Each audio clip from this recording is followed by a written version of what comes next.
We are live. How's it going, Nima? It is going good. It is going good. We're at an event with purpose. So we've seen 3 great pitches. We just found a room so we could do our planned live. Yes. And I'm with Nima Tisdall. And I'm with Theo. Toner. Total. So Nima, I met Nima was 2 years ago, 2020, 2019. Yeah, it must be 19. It was an event just like this. Yeah. I remember it was about food and entrepreneurship, innovation in food. And I was sitting right next to you. Like this, kind of like this. Kind of not. No, you were sitting here. Yeah, you were sitting the other way around. Yeah, and I didn't know you were going to go on stage next. Yeah. And I remember you talked about the fishing industry, and that it was there were some of the problems, the problems. The small fishermen were getting cheated, and that it was hurting the environment. And it was very new information for me. I'm from the Faroe Islands, but I thought this is really cool, modernizing the fishing industry. Right, yeah. So I said, cool, I'm from the Faroe Islands, we need to talk. Yeah.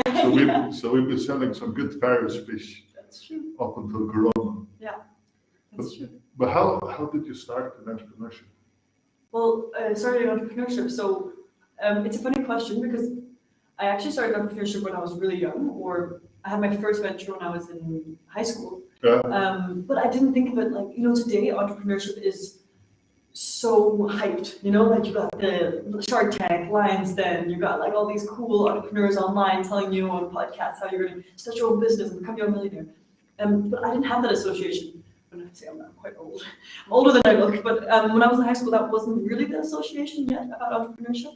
So me and my friend, we started our own company where we had,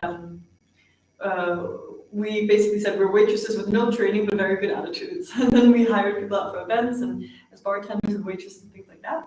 So that was my first experience with entrepreneurship. And then we ran that for 3 years actually. It just as a small side thing, and we had some employees, we had an intern. And then we stopped it because I was like, I need to get an education. Like I need to be serious and do the right things. I went to Copenhagen Business School and got my bachelor's and then my master's. And then around then, I had an idea I was going to go into like work for the UN or something sustainable related or like doing good for the world. But then I met my co-founder, Christine. And she's my co-founder of Blue Lobster, which is the company that we know each other through and that I think was my let's be honest, like my only really successful venture.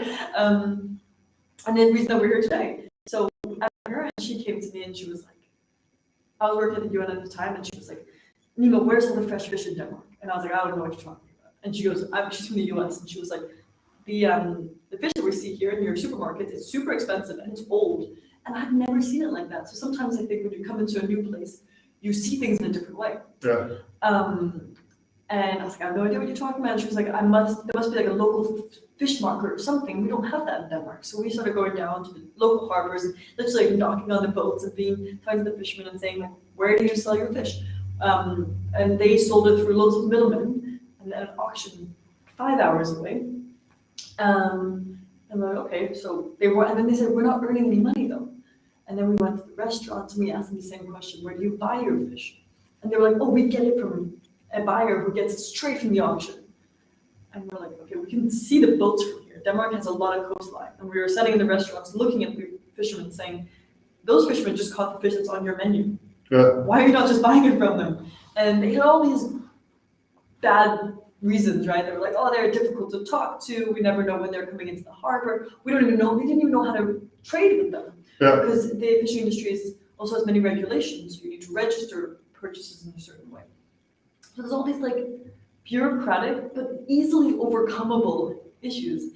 And that's when we realized that we could really create a more efficient supply chain. So we basically cut out all those middle steps and then we connected the buyer straight with the fisherman. Nice. Yes. But you said you started as an entrepreneur at an early age. You also seem like a natural. Oh, thanks. do you think like you're born a natural or your early entrepreneurial ventures help you develop like your people skills and risk-taking skills and trying to do things? It's a good question. I think some people probably are more prone to it, to be honest. Like I've also come to the point where I'm like trying to find out what makes a good entrepreneur. And I think some people are made for it more than others because it is really hard. But I think some things can be taught. And the risk, we're at an event today with Purpose, which is called the Oops events, where they talk about their failures, like female entrepreneurs talk about their failures. And I think that's something that can be taught a little bit. Yeah. So you might be very risk averse and scared of risk in the beginning, but I believe you just have to kind of keep growing and bashing your head, and you just have to fail a lot of times, and you stop being scared of it. Yeah. You know, like, and I think that's something where like the first failure is always the scariest. Yeah. Does that make sense? Yeah. I totally get it, and I love the name of this. It's with purpose. Yeah. Because I think, I totally agree. We need more females in entrepreneurship, not just from the side from equality, but as the half of the market is women. Right. Who's going to solve the women problems if you don't know women's problems? Exactly. So we need more women. As a businessman, I think this is a great idea to have some women, so I can know better about the other 50% of the market. Right. And so it's really good, like that you teach women how to be more risk averse, Yeah. and Less risk averse. also get clear on their values. Yeah. So you know what you stand for, because then it's easier to be risk averse. Yeah. If you know, like, this is what our company does, and this is what we want to do. Yeah. So then you don't see the failures as failures, because as long as it's in what we want to do, if it's pushing it forwards, did we learn? Yeah. Are we knocking on doors? Maybe we're one of the doors will open. Right. And also, I think the only way to become more risk averse is by getting out there, doing it. Yeah. Because as a neuroplasticity doesn't happen right away. You need a few times on the brain. Hey, I'm not going to die. It's not dangerous. Exactly. So, No, I totally agree with that. And because it's scary the first time, right? You build it all up in your head, and if you become too perfectionistic, you never do anything, right? You close yourself in. And I think that's first and foremost what you have to be able to do as an entrepreneur, is that accept that it's not about, I mean, of course you want to avoid failure, but it's not about never failing. It's about how do you get on from that point. And that's what you're saying too, right? And like you're saying, like pushing forward, because we were playing around with an idea for this event called like failing forward, right? Yeah. Like you're failing all the time, but you're failing into the next step of your journey. yeah. And of course, we all wish we could do everything perfectly, but I just don't believe that, honestly, anyone's ever started a company and then just had no mistakes. Yeah. You know? Yeah, it's like, if you're good at reflection, you get to get less mistakes. Exactly. So if you're good at looking back, analyze. You need to analyze, of course, but just go ahead where there's risk. Yeah. And do it again and again. And I think, sorry, really quick, I think that's also what you're saying is really important. It's because if you do the same mistake many, many, many times, Yeah. then you're not a fast learner. No, Then you're a slow learner. then you're just an idiot. Exactly. No, but then you need to like catch on and kind of take a hint. But if you're continuously changing, and what we call it buzzword, like you're continuously iterating and making small changes and tweaks, that's where you win. Yeah. So it's about, you're completely right. It's about the analysis of the failure. I failed. Why? How do I do it better next time? If you can take those things with you. And you cannot learn those things in books. No. You can use books to guide yourself. Yeah. Like with sales, as if you want to get good at sales, or you can't read a sales book, read a sales book while you're doing sales. Yeah. If you want to get good at public speaking, you can't read a book on public speaking. You need to do public speaking, because then you understand it. Yeah. Oh, this is what stage fear feels like. Yeah. Or can I try this? Oh, this does not work for me, but this other thing works really well for me. Yeah. And you're very good at sales, and I know you've worked really hard on that. Yeah, I have.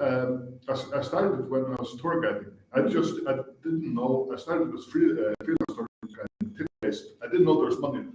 Okay. So I did it just to challenge myself to walk with people, and you could get some tips to help a few $100. Mm-hmm. It started out with that, but the first tour was terrifying. I choked the first 30 seconds because I never tried public speaking. Right. There were like 30 people around me, and my system just went like, I didn't know it was going to be so scary. I prepared. I thought it was going to be awesome, but I pushed through it. I lost half of the people.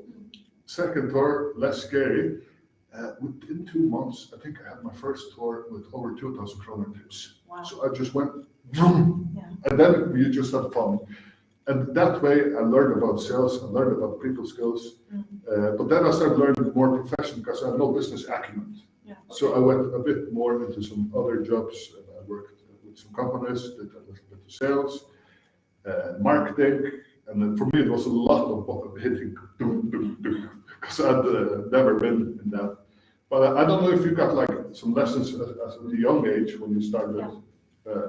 You said what was it you were waitering? Yeah, we were like no training but good attitude waitresses. So we were cheaper than the others, but we had a great attitude. We just smiled always, and we learned. That's amazing. It was amazing. We learned so much about customer service, and we would go to events. It could be private events or company events. And I think what I really learned there, I would say there's a couple of things. One is I remember my co-founder's dad saying, if you're not doing anything at work, it's because you're not being creative enough. Yeah. Right? So like if we're starting an event and we've washed all the dishes and we've cleared all the tables and everyone's sitting there drinking their coffee and the event is ending, then as good waitresses, we should figure out what to do to add value on top of that, right? Yeah. So it's the idea that when you're at work, you should always be focused on executing.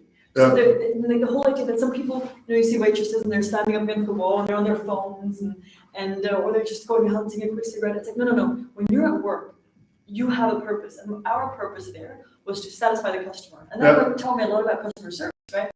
So it was also going in and evaluating a whole room and saying, we might be at a birthday, like a 50-year-old birthday, and you've got 100 guests, they're all eating, and we're taking care of the dishwashing in the back.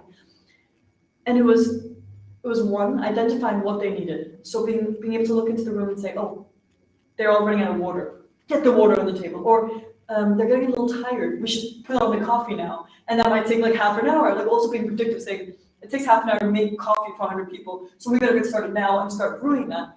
Or, but also understanding that what they really need is no stress, right? Yeah. So we literally like had dishwashers breaking. We had like small fires in the kitchen. Like things were going shit behind. But as soon as you walk through those doors, you're like, hi, can I help you? Do you need anything? And you'd go back and you'd be like, and there'd be water everywhere splashing, the dishwasher would be ruined, or like scrubbing everything. Once I burned, like, how many is this? 7 of my fingers had blisters on them because I was holding a tray that was like super hot. But it was like putting on the game face and being like, I'm going to take care of all this shit happening back here, but to you, the customer, I will make sure that you think this is the most smooth evening ever. And we also got huge tips, because it's about making them happy and making them. Yeah, it's the same as my story. Yeah. Because you go into that for self-development, to learn and to have fun. Yeah. And you study like how do you manage like a room, and how do you manage when there are crises. I had the same. Someone got the wall stolen, and we can, if you have 50, somebody could be up to 50 people. I had to lead through the whole city. Yeah. So you learn about these things that you really as can only learn by being right in the action. Exactly. Yeah. When there's crisis, in real crisis. Yeah. That's the thing you learn. That's also a good point, because we learn in our discomfort zones, right? Yeah. And I think there's a theory saying like there's a comfort zone, and then there's like the discomfort just around it, and there's your red zone, or like I don't remember what the labels are. Yeah. But the idea is that you have to push yourself into your discomfort zone. That's where you grow. Yeah. But you don't want to push yourself into the panic zone, basically. Yeah. You're like where you are immobilized. Not for long. A little bit. That's the thing. You can be uncomfortable. Like that's okay. And I think that's something we have to learn in our own growth journeys. Is like you might be uncomfortable, but as long as it's not literally putting you like into a corner crying, you're going to be okay. As long as you can survive it and manage that uncomfortability, that's when you're going to grow as a person. Yeah. It's such a good point.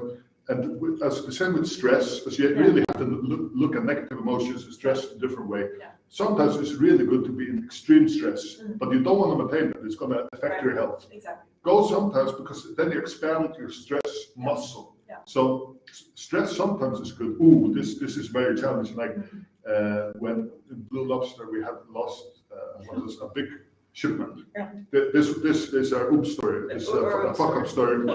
It has a good ending. Yeah. So I don't know who was involved or something, but there was a miscommunication with me and the team back home, because I thought the order was finished. The order was not finished, and I had not gotten the 50 kilos halvtaska, and there were 2 huge customers, and we could not lose them. No. So I said to you, we have to find a solution.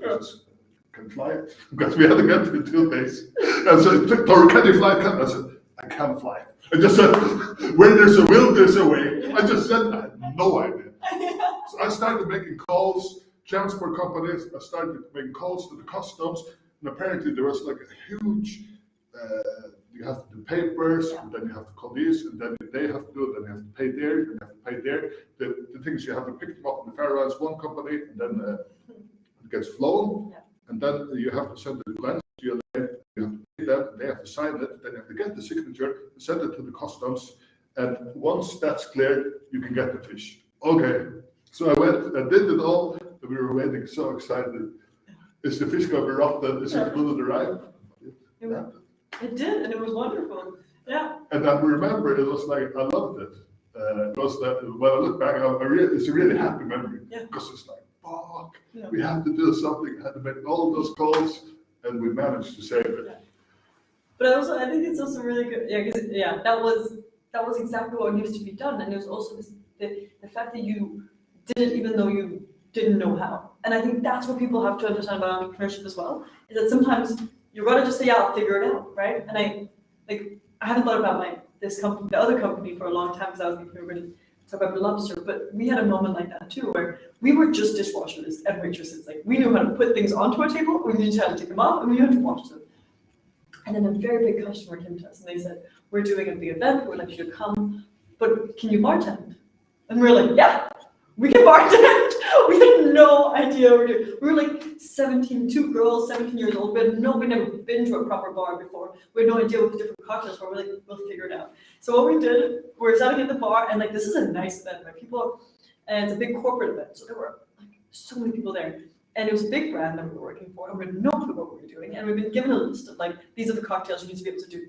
So someone would come up to the bar and say, "I would like a dark and stormy," and one of us would go, "Great," and the other person would like duck under the bar, and then they would Google how to make a dark and stormy. They would go, 3 centiliters of Coke. You're like, "Yes," and then you were like, the other person from under the bar would like whisper up, "Now 2 deciliters of rum." You're like, "Great, look at that," and you're just like standing there, and the person standing at the bar would like make conversation with the person, and we just bullshitted our way through the whole night. And people were so happy. We got loads of gigs after, like got rehired, a bunch of things.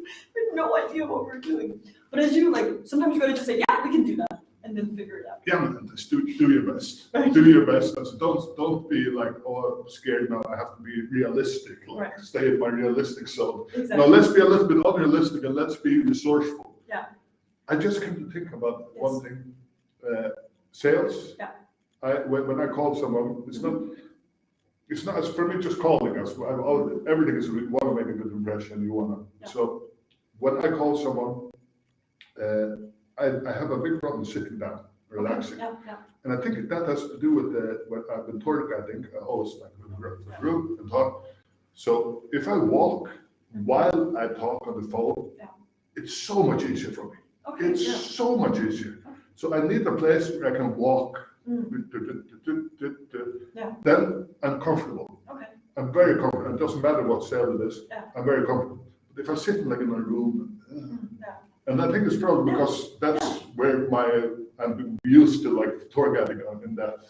I just thought about that. Yeah, no, but that's a really good point. It just popped in my head. Yeah, but it's like you have some kind of rhythm in your body. You can remember that muscle memory of like, this is where I feel comfortable doing this activity. Yeah, this is where I can speak clearly and comfortably, slowly, and speak like people understand. Yeah. And if I sit down, it's harder. Like when with you it's easy, but if it's a new person, it's harder because I'm not as sharp. Because I'm not as sharp in this position. And I think that's also like important to remember, because when you do sales and when you talk like here, for example, you seem very confident, right? Like it seems like you wouldn't be nervous or you wouldn't be holding back just because you were sitting down. And I think that's important for other people to see as well. It's like, even though you might seem super confident as a salesperson and you're one of the best salespeople I know, it doesn't mean you're not nervous about it. It doesn't mean that you don't get, like, it doesn't mean you're still a human, right? Yeah. And people 100%. sometimes glorify people that are very good at their jobs, you know? I get very nervous. I think what I've done is I get very good at recognizing my nervousness and handling that in a good way. Like I've done a lot of meditations. For me, it's very good to center myself. And I have some techniques that I can do. Like I said, I stand up and I walk when it's easier. I can do some breathing techniques before to put myself up, but I've trained myself to hack it. And I don't see negative emotions as negative. If I have a negative emotions, for me it's like shit. I'm nervous. I'm gonna. Oh, I will ever know. Okay, cool. This is nervous. It's normal. Yeah. How do I hack it? Okay. How do I get out of it? Or maybe I should just try to do the things while I'm nervous, and I learn doing things while I'm nervous. Yeah. That's why you get out of it. I think if you avoid it, you almost become trapped in that emotion. Yeah. So if you're nervous, if you avoid doing, if you paralyze yourself, then you stay in it. Yeah. So it's so important that you get a good relationship with negative emotions and don't see them as negative, see them as growth. Because I know the more I stay, the more, if I do things always, entrepreneurship where it's always comfortable, always in flow, I'm never a bit nervous, that means I'm not expanding. Yeah. So for me, it's really important that I at least sometimes get nervous because I feel like, oh, I'm just staying in my comfort zone. I'm shrinking. Yeah. If you know what I mean. Yeah. No, I think that's super interesting, and I think it's a very smart way of thinking of negative emotions, or as you say, like maybe not negative. It does mean it doesn't mean that I want to stay negative. I want to stay positive as much. Have as many positive emotions as possible, but I look at negative emotion more as guiding signals of growth. So especially though when you're going out meeting new people, or if it's sales or if it's entrepreneurship, well, you're in new territory. Yeah. You're exploring new territory. You're uncomfortable. Yeah. Like we talked about. So. Yeah. No, I think that's really. I was just thinking that I think. Because I was thinking, where have I really progressed the most? And one of the places I've developed across the board, because we all started off shit at everything. But I used to be terrified of public speaking, like really total anxiety as a kid. Oh my god, I was really, really scared, like really, really scared. And today, I mean, I get paid to speak publicly, right? Like I literally have made it something that that I'm good at. I'm just like, it's also difficult to say you're good at something, but I think I'm good at public speaking today, and other people think so too. But it used to be something that like scared my socks off. Yeah. And when I say that, I mean I remember in the 7th grade, I was given a home assignment. I had to do a presentation on Greenland, actually, I think it was, or something. And I went to school and I had my poster and everything. I was going to do my presentation. And from the moment I sat down that day, I couldn't concentrate. Like I liked school and everything, but I was like shaking, and I couldn't talk to my friends. I couldn't. And the whole time I was thinking, when am I going to be called? When am I going to be called to do this presentation? And the day goes by, and I can't. Like the time where I thought I was going to present, it went over. Like they didn't call me, and then the whole day continues. And I'm literally sitting there, and I remember just like actively sweating and being so physically uncomfortable all day. And then they forgot. They just forgot me. So they forgot I was supposed to present that day, and I went home. And I cried. Like I literally just was like, I cannot go back to school again. What if they call me tomorrow? I was living in a fully constant state of fear there. And I mean, this is really embarrassing, but my mom called the teacher and she said, "What does Nima have to do this presentation?" He goes, "Oh shoot, I forgot about it. I'll just have to do it tomorrow." And she goes, "No, she's not doing it. She came prepared today. She was going to do it. She's not going to do it." And that's super embarrassing and very like curling parent-like. But it just shows how terrified I was, because I think I at that point felt I literally couldn't go to school another day with that. And then after that, I got some techniques. I found out like what works for me. For example, I went to acting school because I figured putting myself in a scene and getting some of their tools would also help. So things like running cold water on my wrists, because that cools down your system and like grounds you a little bit. I never wear heels on stage because I need to be able to like put my feet down. Grounded, exactly. So like I pretend that like my feet have roots and they like grow into the ground, and I can't do that in heels. Yeah. I never drink coffee because, like, as you can hear, I'm already a fast talker, so I can't drink coffee. And if I get a dry mouth, I just bite myself in the cheek. But I got all these small techniques. So something that I think people think comes naturally to me. I've worked super hard at getting to the point where I am, where I can get on a stage in front of I stood in front of thousands of people, but I could also stand in front of any crowd today and just improvise, And it takes a long time to get there. I think it's so important for people to understand. It's not like these women who come here to learn about entrepreneurship, and it's a really cool event where the event is they have successful entrepreneurs tell about their biggest fuck-ups. Yeah. So they can see that they have failed and it's cool to fail, Mm. especially when it's about the women in entrepreneurship because they're more risk averse. Yeah. It's really cool also said because you're an empowered woman and I think many women look up to you. And they think maybe Nima, she's always been just so comfortable and she's like this cool entrepreneur and she's so like, but you have techniques and it's you're not born like this. You're doing stuff to be able to do the things you do. Yeah, exactly. And I really like your interviews that you do with people. Yeah, thank you. Really good. I appreciate that. Yeah, I put a lot of effort into it, and I think that's another thing. People sometimes pretend that things can be easy, and I think that's like. Because someone said, "Oh, like I love following you on Instagram or LinkedIn, whatever. You post all the time." I'm like, "Yeah, it takes time. It's not like that takes effort, right?" And I think sometimes people can look at someone and say, "Oh, I want what you have," right? And I'm like, "All right, then build it." That's what we're doing. We're building things. We're building the world that we want to live in, and the parts of our things that we want to build in, and I don't think it. Sometimes people are embarrassed to say, I'm really working on it, I'm trying hard. Like in Denmark, there's like maybe also a bit of a feeling of if you try hard, like being a try hard is like a bad thing, like oh man, you're trying hard. But like for me, I'm like, no, that's a good thing. That's like, then why would you be ashamed of it? Yeah, maybe I'm performing well and maybe I'm performing bad, but I'm trying, and that in itself should be important, Yeah, how do you find that entrepreneurial culture as you travel to the States compared to Denmark? Yeah. Is the envelope holding people back from trying? Yeah. Yeah. I would say so, yeah. I think it's ingrained in people. I think I've already done it a couple of times in this talk. Like, I feel physically uncomfortable saying I'm good at something. Yeah. Because that's what Yendelo told me. I'm not allowed to try to be more than the norm. Right? Yeah, stay in your place. Don't make us others uncomfortable. Exactly, and I could never, I couldn't physically sit to you and tell you all the cool things I've done. Like I couldn't I need someone else to come in and be like, this is Nima, she's done all these cool things, but I would feel physically uncomfortable doing that. And I think that's where, and there's, I think there's a balance because as we also heard today, humbleness is important. Yeah. So it's like, how do you, sorry. No, you're really good at that. You're so good at it. You're so down to earth. Oh, thanks. And it's a perfect combo because like you're high status, you do all these things, but you're carrying it so well. You're carrying it super well. Thanks, so I appreciate that. But I think that's the thing. I think there's probably a balance somewhere between the incredibly like American attitude and Yendelo. Like there's probably a healthy middle ground. Yeah. But if you ask me if Yendelo is holding people back in Denmark, I would say so, because like the average person is being kind of somehow blocked, myself included, by not wanting to stand out, not wanting to look like a try hard, not wanting, like people just kind of have to feel like, oh, I just fell into this. And like, you can't say, I had this ambition, because being ambitious is also bad somehow.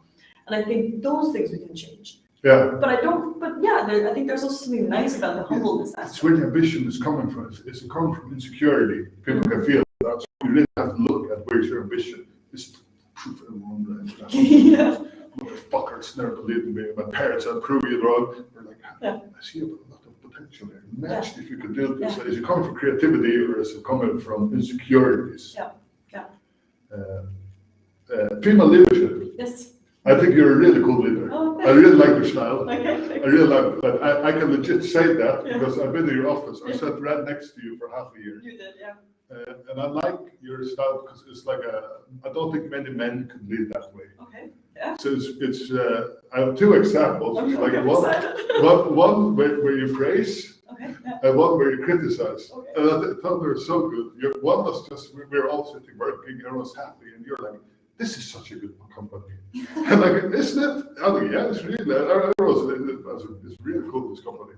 And then you said to Francis, you're doing such a good job. And he's like, yeah. And then you thought, and you, Tori, you're doing such a good job. And I was like, yeah, I want to do an even better job.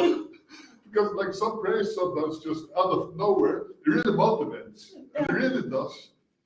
And your criticism, it was so good. One guy, someone had messed up an order, and they were angry. Mm-hmm. And he got called, and he said, "It's not my fault." And you go up to him after, cannot say that. You cannot say that because we're all in this together. You cannot throw it away. We have to take full responsibility together. You said it like a disappointed mother, not angry, just Bambi eyes, like, I mean it. And it works so, he said, you're right. You're right. Oh, I do remember that actually, yeah. That was so good, because then as I would never be able to make an impact like that. And I really like your female style of leading, feminine style of leading. Yeah. And I think a problem is that many female leaders think that they have to be masculine. Right. That masculine is strength, femininity is weakness. Yeah. And that's completely not true, because you have to play on your strengths. Yeah. And I think you're playing on your strengths there. Thanks. Because you could not go and be like, I don't know who, some, I'm trying to fit. You don't have to remember the name, that's okay. I think it's okay that it's anonymous. So it's very important that females, like, if they want to go entrepreneurship or leadership, they really find their strengths and play on their strengths and try to figure out what way works best for me. Yeah. I really appreciate you saying that. Like, in general, it's also a big thing, right? Because I think we're at a point where it's still difficult, right? Like, it's difficult for people to, if they don't fit the norm of what a entrepreneur looks like, right? We're still in a time where I think it's a little bit difficult not to try to just be that, right? So I really appreciate you saying that. It genuinely means a lot. Because, I think you're phrasing it really well about like leading into your strengths and your way of leading and finding it within yourself. Because to be honest, I also see people, whether it's feminine or masculine, trying to be something that doesn't come from within. And it seems fake, like you can feel that, and people, you're like, I don't for some reason trust what's coming from you right now, because it doesn't seem like you. It seems like something you've read in a book or something. Like, someone has told you, you have to say these words, and now it's coming at me, and you feel like there's a disconnect between the human and how they're leading, I saw a TED talk, a woman, she talked about, you could not be, a woman could not seem as competent and liked at the same time. And I totally disagree with that. And I think that's because she has the idea you have to be like very strict and emotionless as a woman. And then people start knowing, but I feel like the reason she said that is because she's not being natural. She goes into her leader role, which is unnatural leader role for her. Yeah. If she found a more natural way to lead, instead of emulating the men, I think she could be liked. And I don't know if you talk about her, some research or something they had done. Yeah. But I think there it comes back to that. The reason is because men and women don't feel they have to take an unnatural state to be a leader. And then you don't become like, because people feel that you're not comfortable yourself being like that. Yeah. Because you're not projecting your own personality. You have to be this, put on a mask, strong. Like that. Yeah. That's it's interesting. It's interesting. And I wonder what our like business leaders will look like in 10 years. Like, I wonder how much diversity we'll have in types of leadership. I think I have some issues with the movement when it's quotas. Like there's a bank. I don't remember if it was. I think it was Faroe Islands. There was something saying 50% should need to be women and 50% should be men. But if you look, there are 20% women here. Yeah. So if you set these quotas, then you have a much smaller pool of women to pick from. And then the women are going to be naturally less competent, not because women are less competent as leaders, but they're just going to have a bunch of others. Why are you picking leaders? Like women leaders, they're no good, but it's because you pick from a much smaller pool. Yeah. The best thing you can do, where women are underrepresented, is finding female role models. Putting extra effort into finding female role models and doing it organically. Yeah. So I'm very against quotas. Anyways, you have to look at like where can we get more women and how can we find more women talents. Put extra effort into finding women talent, so it can become organically. So you can nurture them. So you can find these women who maybe are scared to go into entrepreneurship and motivate them.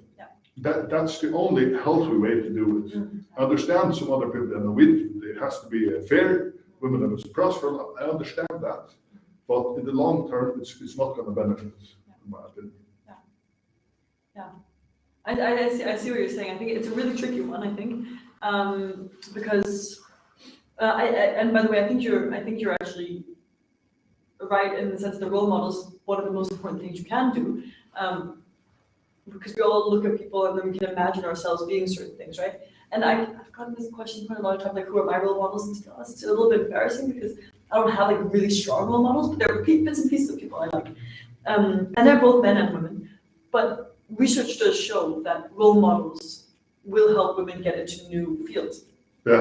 So you're 100% right there. I think that the issue with the quota situation, let me put it this way, I think what we're seeing, I don't know about the Faroe Islands, but in Denmark we are moving very, very slowly. Like I think Denmark is performing below like Sweden, Norway, Iceland, and really actually the rest of Europe when it comes to females in entrepreneurship. And I don't think Denmark realizes. So I think in Denmark we have a false sense of equality, or meaning in the sense that we think we're very progressive on that front, and we're not. Like we're actually really, really low in EU rankings of women in entrepreneurship. We are super low in the OECD countries as well. And I think we think we're ahead of the pack because you can see like Sweden, Iceland, Finland, Norway, they're up there taking the top spots, right? So we like, okay, we're up there too, but it's not true. So how far is Denmark behind? Quite far. Like I would say that the Nordic countries are like top of the pack. Yeah. And I don't want to misquote anything, but we can put all the stats in the comments maybe afterwards. But we are like, I believe in the bottom 5 of countries in the EU in terms of female entrepreneurs. Yeah. And we are also dead at the bottom for OECD countries in terms of that's women in business in general. And I don't think we have this perception ourselves. But if you look, what they were talking about today also is that only 1% of venture capital goes to female-founded companies. That's crazy. That's crazy. That's insane. That's insane. Yeah. It is insane. And then you can say we have something that's going wrong. Like something's not right here. And so like, and then people say, well, it's because, like, I just want to get really all these facts on the table so we don't get like, so no one gets a wrong impression. There's 1% that goes to all female-founded companies. There's 6% that goes to blended teams. So if you and I started a company together, we could get 6% of the funding. The rest of the 93% goes to fully male-founded companies. And then you say, I'm just going to pretend. Then people say, oh, it's because there's no female founders. That's not true. 27% of the entrepreneurs in Denmark are female. Yeah. And then they say, oh, it's because females don't want venture capital. They don't apply. That's not true. 29% of the capital, of the people looking for capital in Denmark are females. Yeah. So we actually have lots of, that's a different question. The question is, do you need more female entrepreneurs? I think what you're saying before is interesting because it's like, if more females aren't entrepreneurs, then we're missing out on potential good ideas. Yeah. But now that we have 27%, let's just be happy with that for a second. They can't really grow their businesses, even though they statistically want to at the same rate as men. Yeah. When they're only getting 1 up to 7%, if they go with a male founder of venture capital. It's impossible. But I don't understand why. Yeah, I don't understand why. I really like working with women as an entrepreneur. Mm-hmm. And many men try to say, yeah, for me it's because I've worked with a lot of women. And actually, I really I think they're very comfortable. You bring a kind of energy, collaborative energy, which you need in teams, which you need in entrepreneurship. Yeah. And me personally, if someone does not work well with women, okay, it doesn't work. So for me, it's very genuine. I think it's really good to get more women. I enjoy working with women. Yeah. So for me, it's really weird because I truly believe we're in the need of more female talent. Yeah. So I'm trying. Is because you're not going to bring an ROI? Is because you're not aggressive enough? Is it? Yeah. What? How did it? Why is that? So actually, females bring ROI quicker than men. Yeah. So to that question, female founded startups actually bring ROI to investors quicker than men do. So it's not that. But what we're looking at is there's the reports that have been made because there have been people asking the same question, like, why is that? So they're looking into it. It's things like I mean, it's this bias in people. So a lot of investors are men, and people tend to invest in people that remind them of themselves, right? Yeah. It's when you're like, oh, I like what you do. I used to do that. I'm going to give you money, you know? Yeah. And unfortunately, it's very human. So one thing that people have said, one is like to get more females, money is getting more females to invest. So getting more female investors into the landscape would also just open up people's like ability to reflect themselves in the people. Another thing, which I think, okay, so something I found is that men generally during investment rounds are asked, what are your dreams? And women generally are asked, what are the risks? Yeah. And that's, so you can see that investors are approaching the genders differently. Yeah. And